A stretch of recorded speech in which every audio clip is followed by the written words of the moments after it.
राधे राधे, हरे कृष्ण। आप सभी का दिन शुभ हो। आज दिनांक है 8 अप्रैल दिन बुधवार और आज है वैशाख मास के कृष्ण पक्ष की षष्ठी तिथि, जो कि आज शाम को कुछ समय तक रहेगी। इसके बाद सप्तमी तिथि शुरू होगी। ब्रह्म मुहूर्त सुबह 4:45 से 5:30 तक रहेगा। सूर्योदय सुबह 6:15 पर होगा। सूर्यास्त शाम 6:45 पर होगा। राहु काल दोपहर 2:30 से 4 बजे तक रहेगा। और आज कुछ विशेष योग भी रहेंगे। अनुराधा नक्षत्र आज रहेगा। आज आप सुनेंगे वैशाख मास महात्म्य की और भागवत की आज की कथाएं। उससे पहले आज हम आपको नाम जप की एक अद्भुत महिमा की कथा सुनाएंगे, तो सभी कथाओं को पूरा जरूर सुनिएगा। और कथाएं सुनकर वीडियो को लाइक करना मत भूलना। आप वीडियो को लाइक भी कर दिया करें अगर आपको ये कथाएं अच्छी लगती हैं। अब सुनिए वैशाख मास महात्म्य की आज की कथा। ऋषि देव कहते हैं, परमात्मा भगवान नारायण 4 भुजाओं से सुशोभित थे। उन्होंने हाथों में शंख, चक्र, गदा और पद्म धारण कर रखे थे। वे पीतांबर धारण करके वनमाला से विभूषित थे। भगवती लक्ष्मी तथा एक पार्षद के साथ गरुड़ की पीठ पर विराजित थे। उनका दुस्सह तेज देखकर राजा सूर्यदेव के नेत्र सहसा मुंद गए। उनके सब अंगों में रोमांच हो आया और नेत्रों से आंसुओं की धारा बहने लगी। भगवान के दर्शन के आनंद में उनका हृदय सर्वथा डूब गया। उन्होंने तुरंत आगे बढ़कर भगवान को साष्टांग प्रणाम किया। फिर प्रेम विवल नेत्रों से विश्वात्म देव जगदीश्वर श्री हरि को बहुत देर तक निहार कर उनके चरण धोए और उस जल को अपने मस्तक पर धारण किया। उन्हीं चरणों की धौन रूपा श्री गंगा जी ब्रह्मा जी सहित तीनों लोकों को पवित्र करती हैं।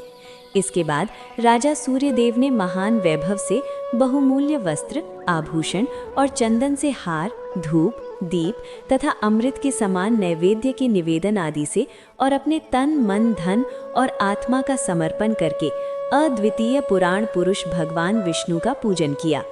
पूजा के बाद इस प्रकार स्तुति की कि जो निर्गुण, निरंजन और प्रजापतियों के भी अधीश्वर हैं, ब्रह्मा आदि संपूर्ण देवता जिनकी वंदना करते रहते हैं, उन परम पुरुष भगवान श्री हरि को मैं प्रणाम करता हूँ। शरणागतों की पाप राशि का नाश करने वाले आपके चरणारविंदों को परिपक्व योग वाले योगियों ने जो अपने हृदय में धारण किया है, ये उनके लिए बड़े सौभाग्य की बात है। बढ़ी हुई भक्ति के द्वारा अपने अंतःकरण तथा जीव भाव को भी आपके चरणों में ही चढ़ाकर वे योगी जन उन चरणों के चिंतन मात्र से आपके धाम को प्राप्त हुए हैं। विचित्र कर्म करने वाले आप स्वतंत्र परमेश्वर को नमस्कार है। साधु पुरुषों पर अनुग्रह करने वाले आप परमात्मा को प्रणाम है प्रभु। आपकी माया से मोहित होकर मैं स्त्री और धन रूपी विषयों में ही भटकता रहा हूँ। अनर्थ में ही मेरी अर्थ दृष्टि हो गई थी प्रभु। हे विश्वमूर्ति, जब जीव पर आप अनंत शक्ति परमेश्वर की कृपा होती है, तभी उसे महापुरुषों का संग प्राप्त हो जाता है, जिससे ये संसार समुद्र गोपद के समान हो जाता है। हे ईश्वर, जब सत्संग मिलता है तभी आप में मन तथा बुद्धि का अनुराग होता है। मेरा सारा राज्य जो मुझसे छिन गया था, वो भी आपका मुझ पर महान अनुग्रह ही हुआ था, ऐसा मैं मानता हूँ। मैं न तो राज्य चाहता हूँ प्रभु, न पुत्र आदि की इच्छा रखता हूँ, न कोष की ही इच्छा रखता हूँ, अपितु मुनियों के द्वारा ध्यान करने योग्य जो आपके आराधनीय चरणारविंद हैं, उन्हीं का नित्य सेवन करना चाहता हूँ।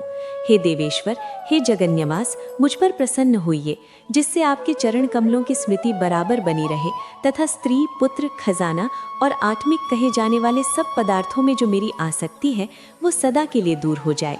भगवन, मेरा मन सदा आपके चरणारविंदों के चिंतन में लगा रहे। मेरी वाणी आपकी दिव्य कथा के निरंतर वर्णन में तत्पर हो।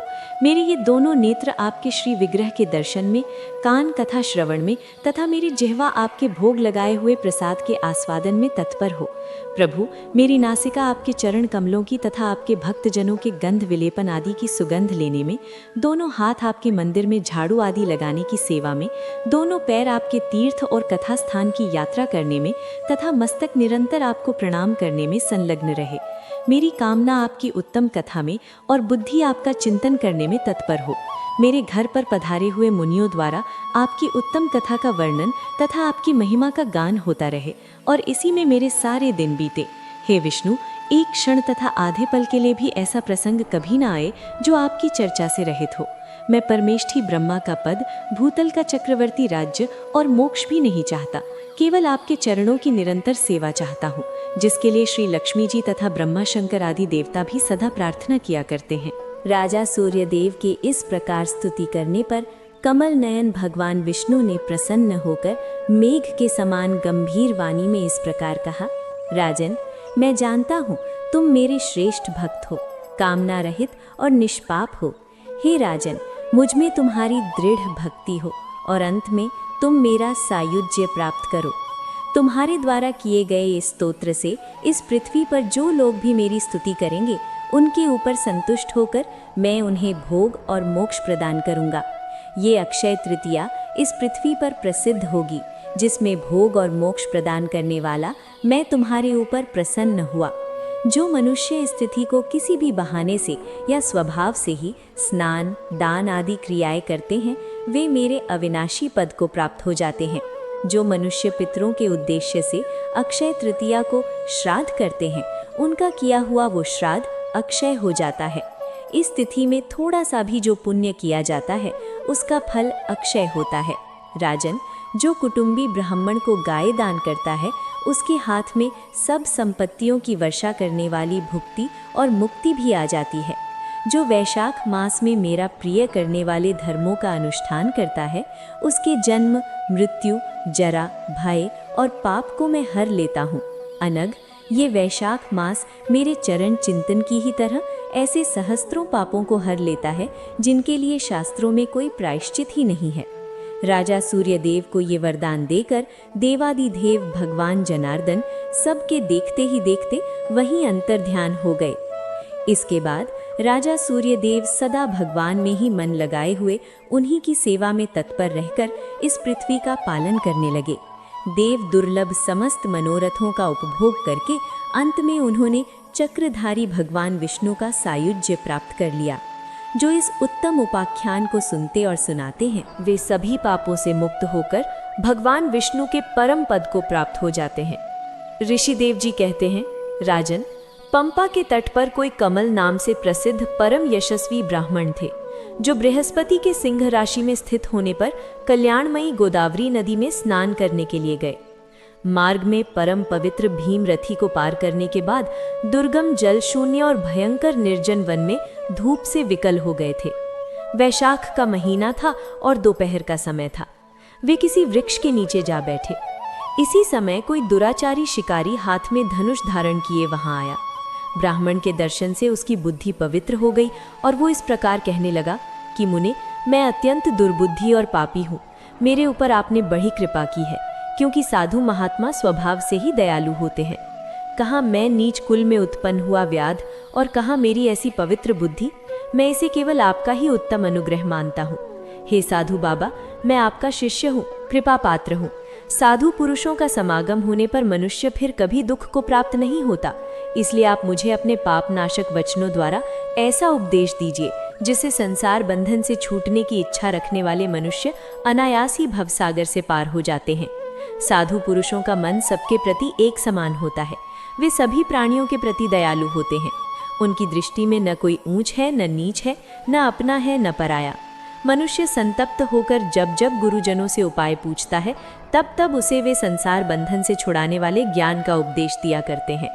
जैसे गंगा जी मनुष्यों के पाप का नाश करने वाली है, उसी प्रकार मूर्ख जनों का उद्धार करना साधु पुरुषों का स्वभाव ही माना गया है। शिकारी के ये वचन सुनकर कमल ने कहा, शिकारी, अगर तुम कल्याण चाहते हो तो वैशाख मास में भगवान विष्णु को प्रसन्न और संसार समुद्र से पार करने वाले जो दिव्य धर्म बताए गए हैं, उनका पालन करो। मुनि श्रेष्ठ कमल उस समय प्यास से बहुत कष्ट पा रहे थे। दोपहर के समय उन्होंने सुंदर सरोवर में स्नान किया और युगल वस्त्र धारण करके मध्याह्न काल की उपासना पूरी की। फिर देव पूजा करने के बाद शिकारी के लाए हुए श्रमहारी और स्वादिष्ट कैथ का फल खाया।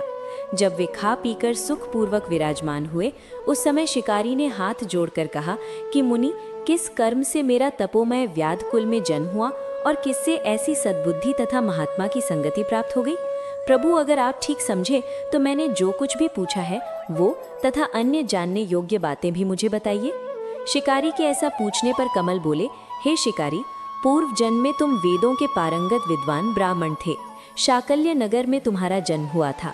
तुम्हारा गोत्र श्रीवत्स और नाम स्तंभ था। उस समय तुम बड़े तेजस्वी समझे जाते थे, किंतु आगे चलकर किसी वेश्या में तुम्हारी आसक्ति हो गई। उसके संग दोष से तुमने नित्य कर्मों को त्याग दिया और शूद्र की तरह घर आकर रहने लगे। यद्यपि तुम सदाचार शून्य, दुष्ट तथा धर्म कर्मों के त्यागी थे, तो भी उस समय तुम्हारी ब्राह्मणी पत्नी कांतिमती ने वेश्या सहित ही तुम्हारी सेवा की। वो सदा तुम्हारा प्रिय करने में लगी रहती थी। वो तुम दोनों के पैर धोती, दोनों की आज्ञा का पालन करती और दोनों से नीचे आसन पर सोया करती थी। इस प्रकार वेश्या सहित पति की सेवा करती हुई उस दुखिनी ब्राह्मणी का इस धरती पर बहुत सारा समय बीत गया। फिर एक दिन उसके पति ने मूली सहित उड़द खाया और तिल मिश्रित निष्पाव भक्षण किया। उस अपथ्य भोजन से उसका मुंह और पेट चलने लगा। उसे बड़ा भयंकर भगंदर रोग हो गया और वो उस रोग में दिन रात जलने लगा। जब तक घर में धन रहा तब तक वो वेश्या भी वहीं टिकी रही। उसका सारा धन लेकर पीछे उसने भी उसका घर छोड़ दिया। वेश्या तो क्रूर और निर्दयी होती ही है। उसे छोड़कर किसी दूसरे के पास चली गई। तब वो ब्राह्मण रोग से व्याकुल होकर रोता हुआ अपनी पत्नी से बोला, देवी, मैं वेश्या के प्रति आसक्त और अत्यंत निष्ठुर प्राणी हूँ, मेरी रक्षा करो। सुंदरी, तुम परम पवित्र हो, मैंने तुम्हारा कुछ भी उपकार नहीं किया। कल्याणी, जो पापी और निंदित मनुष्य अपनी विनीत पत्नी का आदर नहीं करता, वो 15 जन्मों तक नपुंसक होता है। महाभागे, दिन रात साधु पुरुष उसकी निंदा किया करते हैं। तुम साध्वी और पतिव्रता हो। मैं तुम्हारा अनादर करके पाप योनि में गिरूंगा। तुम्हारा अनादर करने से जो तुम्हारे मन में क्रोध हुआ होगा, उससे मैं दग्ध हो चुका हूँ। अपने पति की ऐसी बात सुनकर वो पतिव्रता हाथ जोड़कर बोली, प्राणनाथ, आप मेरे प्रति किए हुए व्यवहार को लेकर दुख मत मानिए, लज्जा का भी अनुभव मत कीजिए। मेरा आपके ऊपर बिल्कुल भी क्रोध नहीं है, जिससे आप अपने आप को दग्ध हुआ बतलाते हैं। पूर्व जन्म में किए हुए पाप ही इस जन्म में दुख रूप होकर आते हैं। जो उन दुखों को धैर्यपूर्वक सहल करती है, वही स्त्री साध्वी मानी जाती है और वही पुरुष श्रेष्ठ समझा जाता है। वो उत्तम वर्ण वाली स्त्री अपने पिता और भाइयों से धन मांगकर लाई और उसी से अपने पति का पालन करने लगी। उसने अपने पति को साक्षात क्षीर सागर निवासी विष्णु ही माना। वो दिन रात पति के मल मूत्र साफ करती और उसके शरीर में पड़े हुए कष्टदायक कीड़ों को धीरे धीरे नाखून से खींच कर निकालती थी।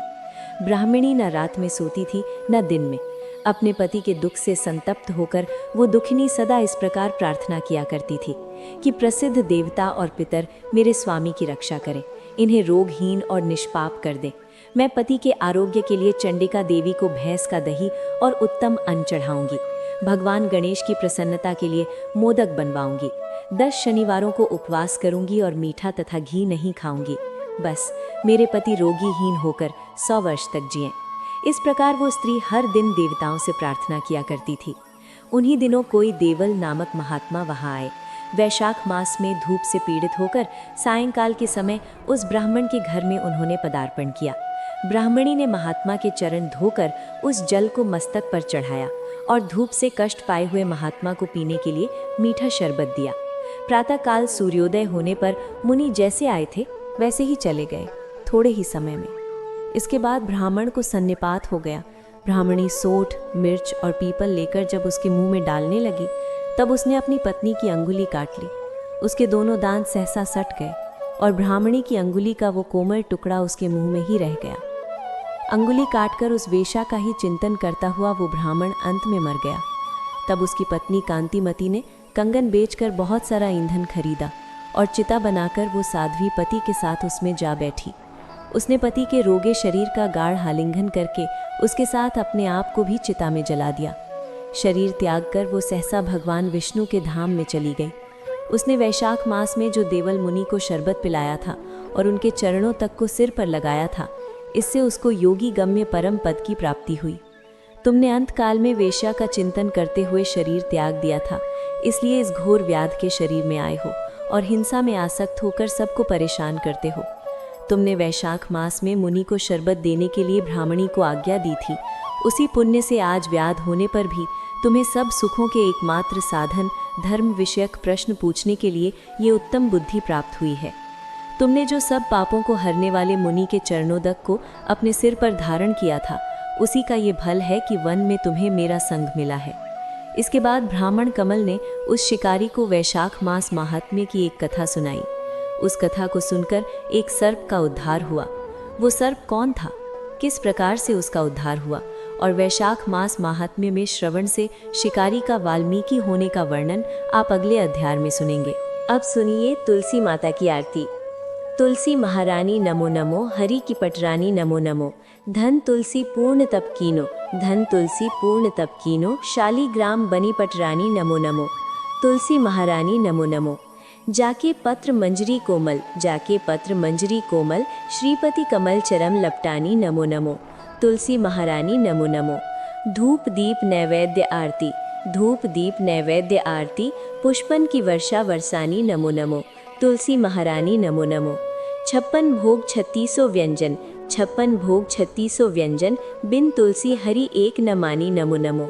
बिन तुलसी हरि एक न मानी नमो नमो। तुलसी महारानी नमो नमो। सभी सखी मैया तेरो यश गावे, सभी सखी मैया तेरो यश गावे। भक्ति दान दीजे महारानी नमो नमो। नमो तुलसी महारानी नमो नमो। हरि की पटरानी नमो नमो। तुलसी महारानी नमो नमो। तुलसी मैया की जय। भक्तगण, आपको ये कथाएं कैसी लगी हमें कमेंट करके ज़रूर बताइएगा। अगर आपको कथाएं अच्छी लगती हैं तो वीडियो को लाइक कीजिएगा और चैनल को ज़रूर सब्सक्राइब कीजिएगा। मिलते हैं अगली कथा में। राधे राधे भक्तगण।